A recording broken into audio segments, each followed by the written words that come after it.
Magandang araw sa inyo. Pag-uusapan natin ay tungkol sa body odor at ang paggawa ng natural na deodorant. Marami sa problema natin ay nagkakaroon ng anghit. Ganito po yan para mapuksa ang bakterya sa ating kilikili.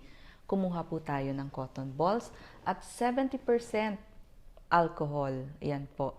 At ilinis ito sa ating kilikili. Yan, ililinis nyo pong ganyan bago tayo maglagay ng deodorant. Ngayon, dalawang klase ang pwede natin gawing deodorant. Pwede yung dry. Kumuha lamang tayo ng cornstarch mula sa ating kusina. Yan, isang kutsara ng cornstarch, isang kutsara ng baking soda. Yan, paghaluin, at yan ngayon ang ipapahid ninyo sa inyong kilikili.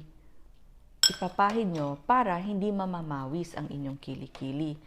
Kung gusto nyo naman po ng wet o yung mamasamasang deodorant, kukuha naman tayo ng coconut oil. Ito po yung oil ng niyog. Ganon din po, lalagyan po ng isang kutsara ng cornstarch mula sa ating kusina, isang kutsara ng baking soda, tapos po haluin at pwede nyo itong ilipat sa mga lalagyan para paulit-ulit ninyong magamit.